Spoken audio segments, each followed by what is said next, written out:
Nakahiga ako. Bigla lang akong napaisip. Nagawa ko ng 1 taon ng pagla-live.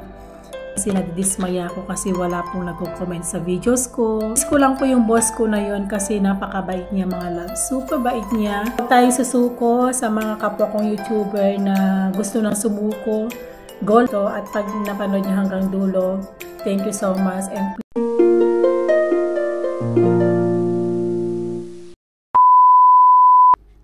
hello! Kamusta kayo amin? Welcome sa ating YouTube channel. Today, araw ng Friday. Welcome back sa ating YouTube channel. Kamusta kayo amin mga kapsat? Today's video ay andito ako. And actually, Friday ngayon. Nasa work ako ngayon. And holiday dito. Autumn holiday dito sa Netherlands. But anyway, kamusta kayo amin? Sana nasa mabuti kayong kalagayan. And thank you. Thank you sa mga nanood ng aking upload. Sa mga nagko-comment. And maraming salamat. 5 years na po tayo sa pag-YouTube. Thank you Lord. At nandito pa tayo. So today's video mga loves ko, na-miss ko lang po na gumawa na ganito. Yung nakaupo ka lang and may kape. Kape tayo. Ano nga ba ang pag-uusapan natin? Ano nga ba yung buhay natin ngayon dito sa Netherlands? Alam niyo mga loves ko, yung last upload ko dyan mga loves, that was weekend. Kailan ko ba yun naisip na alala? Malakas yung hangin. Sorry po mga loves. Alam niyo mga loves ko, one night nakahiga ako and bigla lang akong napaisip yung mga tao ba, like for example, naisip ko yung pagla-live ko, sabi ko, nagawa ko ng 1 taon ng pagla-live, nag-create ako ng good community sa atin, sa mga previews, sa mga nakikilala ko sa YouTubers, and kamusta na kaya, inisip ko pero yung mga nakikilala ko nami-meet ko na, nandito pa rin sa utak ko. Sabi ko, kamusta na kaya sila? Kasi mga loves ko, pag alimbawa mga nanonood ako sa YouTube, ini-scroll ko yan, and pumunta ako sa subscribers ko, and chinek ko yung mga pumupunta sa aking live before, and chinecheck ko bawat isa yung mga videos nila. Hindi na po sila masyado nag-upload ng videos. Naintindihan ko naman mga kapsat, no? Kasi ang hirap din kasi mag-YouTube, no? At saka kung base isipin natin yung kita, is parang nadidismaya ka, no? Na ganito, nag-effort ako ng ganyan, then wala namang kita. So ako mga loves ko, kaya hanggang ngayon nandito pa rin ako sa pag-YouTube. Kasi iniisip ko hindi lang po sa kita. Nandito ako ay para lang sa akin, para lang kumbaga pagkatapos ng trabaho ko, pagkatapos ng work ko is mayroon akong ginagawa. Uupo ako sa desk ko, mag-e-edit ako, and gustong gusto ko po yung mag-e-edit. Pero dahil mga love ko, siyempre minsan hindi naman always tayo active sa YouTube, and dahil nga siyempre busy tayo sa work, ganyan, and then minsan hindi naman sa nakakatamad mag-edit, pero minsan talaga mga loves ko is para bang wala akong nagiging motivate. So hindi naman sa kita mga loves ko, pero minsan kasi nadidismaya ako kasi wala pong nagko-comment sa videos ko. Yung parang sabi ko, may nanonood ba sa videos ko? Ganon. Wala man lang nagla-like o nagko-comment. So minsan nandun sa isip, sa puso ko na na parang ituloy ko pa ba to? Ganyan. Magbablog pa ba ako? Ganon. Pero inisip ko naman na sige lang, kasi mga loves ko, alam mo malaking tulong talaga yung pagbablog natin kasi hindi lang po sa kita.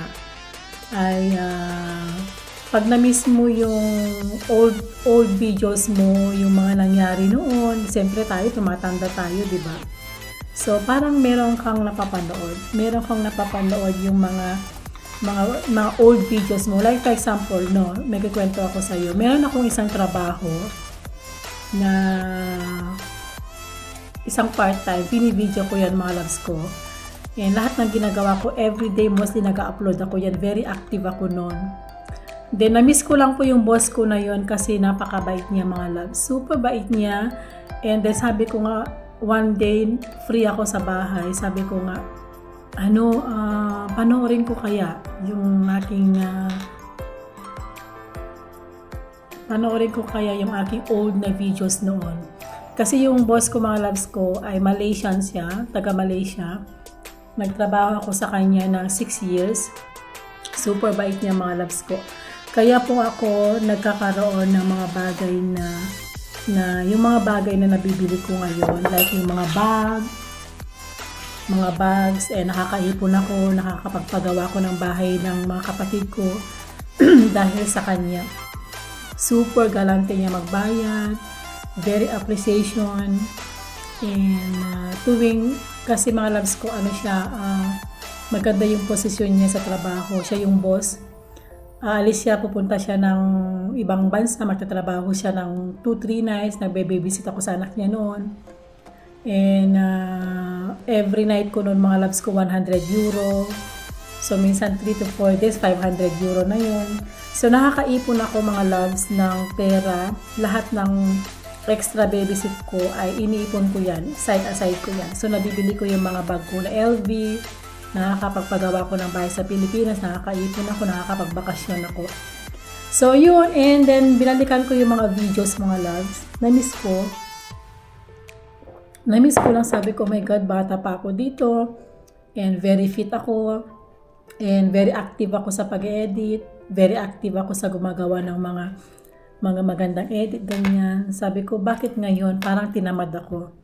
Kaya nagiging motivation ulit ako mga loves ko na gumawa ng video na ganito. Sabi ko, maganda talaga gumawa ng video ngayon kasi pag tumanda ka mga loves ko, ay mapapanood mo pa rin yung mga nangyari sa buhay mo. Kaya hindi ko na iniisip yung kita mga loves, inisip ko po yung memory. Pero na-miss ko lang yung mga tao na pumupunta sa live ko before, na-miss ko yung nagla-live ako every night. Nagla-live kasi ako every night mga loves ko. Biruin mo Monday to Friday, Saturday. Pagkatapos ng work ko noon. Ang work ko noon, grabe ako magtrabaho noon. Minsan 4 na bahay sa isang araw. Pagkatapos magla-live pa ako ng 8 to 12, 8 to 1 a.m. Every day po yan. Alam po yan ng mga followers ko sa YouTube. 1 year ko po yan ginawa. Kaya po ako nagkaroon ng na-monetize ako agad.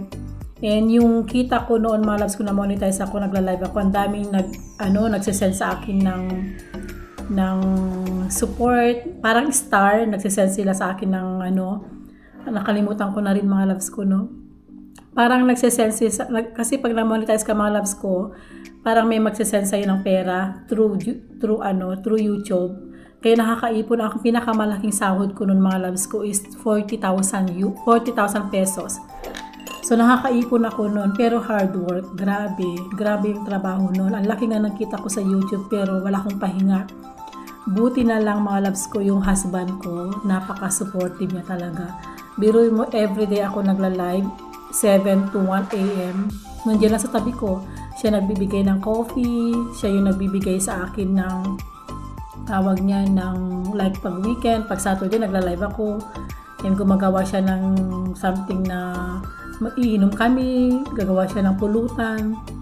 Grabe, na-miss ko lang kaya I'm very thankful na nandito pa rin ako, hindi ako sumuko. Ang dami na kasing sumuko mga loves ko, ang dami na nag-stop, ang dami na po na hindi nag-YouTube. Alam ko, naintindihan ko kasi mahirap po lalo pag wala nang sumusuporta sa'yo. And alam niyo po, lesson learned mga loves ko, no? Hindi pala lahat ng mga tao na nasa tabi mo, nasa paligid mo, na sumusuporta sa iyo ay hindi habang buhay nandyan sila sa iyo. Ang dami akong naging friends sa YouTube mga loves ko, grabe. Alam niyo, pag nagla-live ako, pag birthday ko, ang daming tao, nasa 100 katao.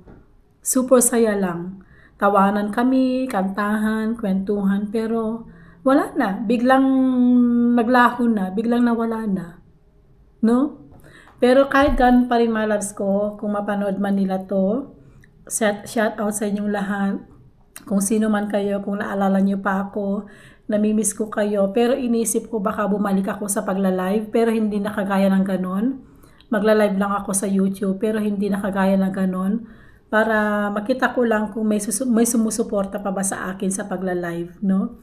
So, itry ko one time na mag-live sa YouTube. Na-miss ko lang yun. Na-miss ko yung mga tao. Na-miss ko yung mga tao na nagmahal sa akin, nagbibigay sa akin ng suporta. Grabe, no? Ganun talaga ang buhay. Kaya very good talaga memory na gumawa ka ng video everyday kasi balang araw, babalikan mo yung video na yan, matutuwa ka. Kaya wag tayong susuko sa mga kapwa kong YouTuber na gusto nang sumuko. Go lang, gumawa lang ng video. Balang araw, baka dumating ng panahon na ma-visit nila yung ating channel, ay ma-realize nila na nakakamiss pala ng ganito, no? But anyway, 10 minutes na po yung video natin. Maraming salamat. Ang sarap po magkwento sa inyo. Sana po pag napanood nyo to at pag napanood nyo hanggang dulo, thank you so much. And please don't forget to i-like nyo po and mag-comment kayo. Kahit anong comment po yan, importante po yan, please. And pag hindi pa kayo nakapag-subscribe, and click the subscribe button and then all. Para po ma-visit nyo naman ang aking video every time nag-upload ako. Agyaman na kada kayo amin. Thank you, Vel. Maraming salamat. Na-miss ko na kayong lahat. And then, sana po dumalaw kayo sa akin. Mag-comment kayo, okay? Bye!